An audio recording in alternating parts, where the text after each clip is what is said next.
Oh, It's like we was just like, nah. You know what I'm KC, saying? Yeah, come yeah. on, man. We talk about Mahomes. So then, me and my man Jay, of course, we definitely, we ride with the Eagles. But Jay had the audacity to say, he rolling with the Tide. Like, that's like the only thing that's being represented right here. So, it's like a move. So here we go. Here we go. So let me get that keyboard out your way. But you're not rolling with the Tide. I'm rolling with the Eagles. You know what I'm saying? But because I ain't gonna go. You're a Florida State fan. Absolutely. You're a Florida State fan. Man, pain free. Wait, you know what? I thought he was gonna say Auburn. Yeah. So he doesn't really count. I mean, let's deal with this. Well, he is a pain free. Okay. You got pain freaks. You know what I mean? It's a such thing called pain free. Yeah. And they did pretty good, but they caused a lot of pain again. So wait a minute, hold on. Can we get some crab legs up there? Get what you want, that's man. My guy over I was about to say, man. Hey, look, Jay Boo did his thing, man. Look, that's my guy. Oh, you know what I mean? That's my guy. Hey, he got us to the promised land. Yeah, so it was what it was. I remember when he got them crab legs. Y'all crazy.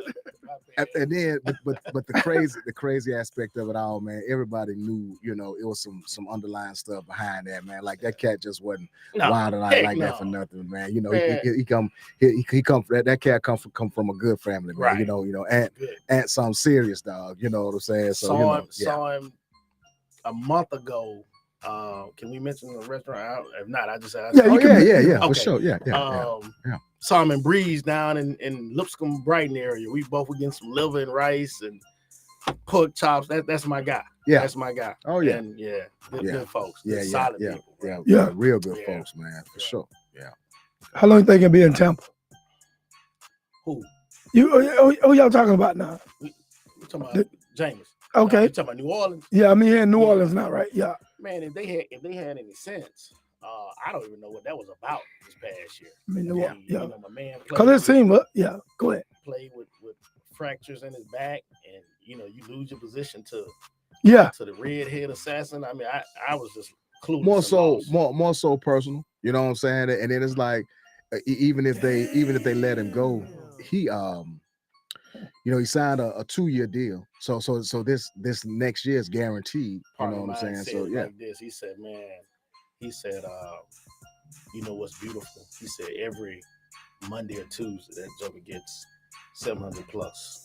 Mm-hmm. So hey, if you wanna cut your nose off to spite your face, man, $200,000, $700,000 every Monday. And even while he was in Tampa, we were talking about a guy that he threw a bunch of interceptions, but he also threw 30 plus touchdowns. Yeah, he did. Over 4,000 or 5,000 passing yards. Yeah. To my understanding, him and the cat, him and his coach at the time, Cutter, they just couldn't see eye to eye, man. Jameis,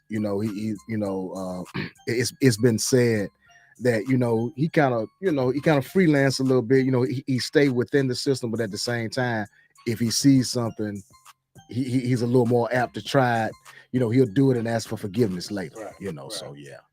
But a large part of that, having played ball, you dealing with different coordinators, different quarterback coach. Yeah, I think he had like 4. And that's the same thing with Jalen. People are saying, okay, Jalen went to Oklahoma, and all of a sudden, he became this great quarterback, and he got to the league, and they honed it in. Jalen had 2 or 3 different coordinators while he was at Bama. Mm-hmm. Okay, I don't know what was going on in high school, but with somebody with that athleticism, strength, I know he wasn't just focusing on passing in high school. So, it's now that light bulb is probably just clicked. He's figured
Yeah, we don't understand, bro. Yeah, why you think KC gonna win, partner? Man, I'm gonna tell you, man, because I just feel like, the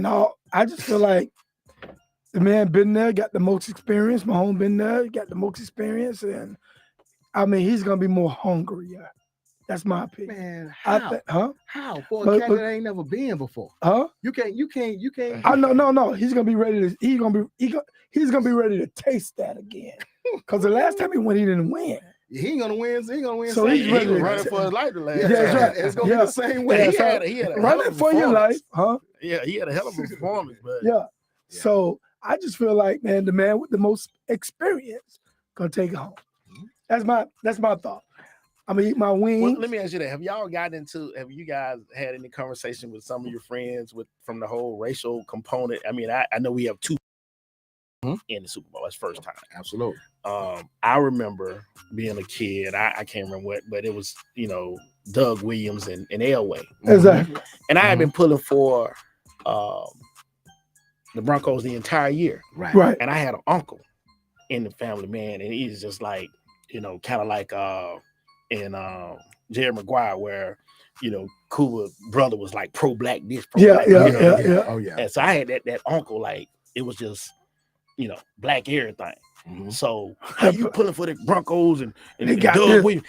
But I was also I was a huge Cowboy fan, but I love the receivers that Elway had. He had like Steele. It was like three jokes at the end. Yeah. And I'm like, man, I can't pull for the Redskins because I was a Cowboy fan, Yeah. But he turned into the whole racial thing. Oh Lord. Doug Williams and Grambling State, and gets in the fight with Judd Elway. He just went straight military. Yeah. It just so I saw somebody sent me something here recently, and they had Jalen, his little girlfriend, and Jalen's an Omega. He throwing up the hooks. Yeah, I saw that. And then they sent me a picture with Mahomes and his his little Caucasian wife and almost albino child. Rightfully so. So I was like, yeah.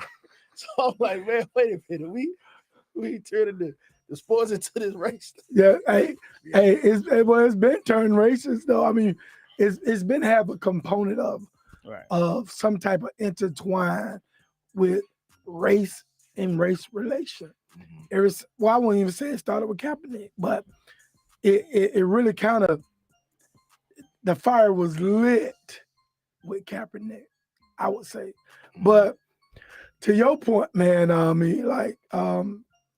think the only thing that I've heard lately about like the excitement when you're talking about race, that everybody seems to be excited about having two black quarterbacks in it, and playing against one another in the Super Bowl. And then the other aspect of it as well is that they are both quarterbacks with athleticism. Like it's not your traditional in the pocket style quarterbacks. They can do that, but at the same time, man, you're gonna see a whole bunch of moving around from both of those, a lot of ad libbing. And Mahomes definitely gonna be running for his life the whole game. I'm telling you, dog. Yeah. Hey, man, it's gonna be ugly, man. I'm telling you, Steele. Yeah, man. I mean, I don't think it's gonna be pretty now, but I think Mahomes. I think he's gonna come out that thing victorious. But that's the beauty of it, is that we have two brothers playing quarterback. Yeah, it's a great for thing. Years, you'd have one or two in the league. Yeah. And now it's sprinkled here and there. It's a good percentage of your teams are being held down by brothers playing quarterback. And man, I like to see. Go ahead, bro. Go No. Yeah, I was about to say, man, and Jalen is about to get that bag, boss. Yeah. Look, did you see that? I think he deserves it. Oh yeah, and that's what the owner said. The owner said Jalen Hurts has nothing else to prove to the Philadelphia Eagles. Wow. So he's estimated to get almost anywhere between 45 and 50 million a year. Right. It won't be a Mahomes contract, but it'll probably be closer. Man, that's a lot of grip, especially when he wins the Super Bowl. Yeah. Hey man, I think now I will say this: if we got to take a step back, you guys were talking about how he struggled in Alabama. Well, he didn't struggle, but he's pulled out the championship game. Tua came in, blah, blah, blah. But I will say this, man. I really believe this brother deserved everything that he's getting. You know what I mean? Like, hey, and not only that he was poor, he encouraged Tua when he went in to be the best. That had to be the craziest moment. I mean, I was so uncomfortable at the end of the game that they went and stuck the mic right in front of him. Yeah. I mean, he was speechless for a minute. Yeah. If you he just kind of paused. And he was just kind of just looking like, you know, how you think I'm supposed to be feeling. Right. Yeah. You know what I'm saying? Yeah, we won. Don't get me wrong. I hate when people do that, though, man. You flip crazy. It, and a year later in the SEC championship, you know, Tua got hurt. Jalen went in and won the game. Yeah, exactly. You got a chance to see a side that you've seen, you know, subsequently from that act from Saban, where he's marching with, you know, the Black Lives Matter movement with his players. Yeah. But Saban was choked up in that moment from what he had just seen by Jalen. Yeah. That showed me, it was like, you know, he had an affinity with that guy. It wasn't that whole, you know. It was nothing racist about it. No, it was that. No, it was about making the best. No, I don't think so either. I think it was just about making the best decision at the time for the team. The man is a perfectionist now.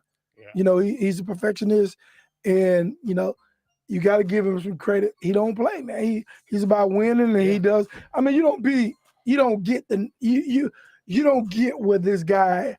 You don't reach that level of success without making decisions like the one that he made. Right. And that's a hard decision. Yeah.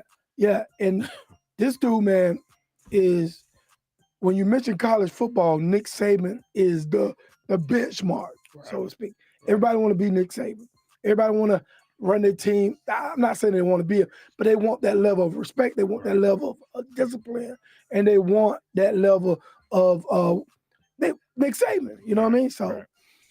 So I guarantee that got to be tough to make a decision like that, man. Golly, but I remember that game since you said it, and I remember him getting kind of choked up. Yeah. And he's like, man, I remember pulling this guy. This guy came back and won us the game. Right. And I know he could do it. Right. That's pretty much that choke. Like, I know he could do it. Yeah. So, yeah. But this Sunday, this guy, man, hey, let me say this. This guy got some of the best wings in Birmingham. This guy, I don't know if he wants talking about his wings, but we're gonna say, but he might. I'm gonna tell you right now, he'll be better off catering food than watching the game. Yeah, so he'd be better off making money. Hey, if you want some hot wings, come on down, call J Ski. I'm not gonna say his number on live feed. But get your wings, Birmingham. Yeah, let's get your wings. Let's get it. Yeah. Hey, if he ain't heard from you by Friday, he can't take your order. He I'm trying to tell you, you know, you gotta call him in and get him in now. Hey, you know. Yeah, and I may have to regret even saying this, because I may have to be out there with him. Exactly. Hey, boy, you know what? He just put himself to work. But it's not a real regret, because I come help him. But dang, I want to watch the game. Boy. Yes, sir. All right, man. We're gonna take a break, man. Next segment, drop by, man. We'll come back in a minute. You know how we do it, man. We keep it live on Real Talk with Mike Steele. Hey, 205-430-4300. Segment. What we're going to What, free your mind? Free your mind. Yeah. Tell like it is too. Yeah, free your mind. Sure. I forgot. Already. That's the ADHD kicking in. That's the ADHD kicking in. Come on, man. Hey, we'll be back, man. 205-430-4300. Call us up. I want to hear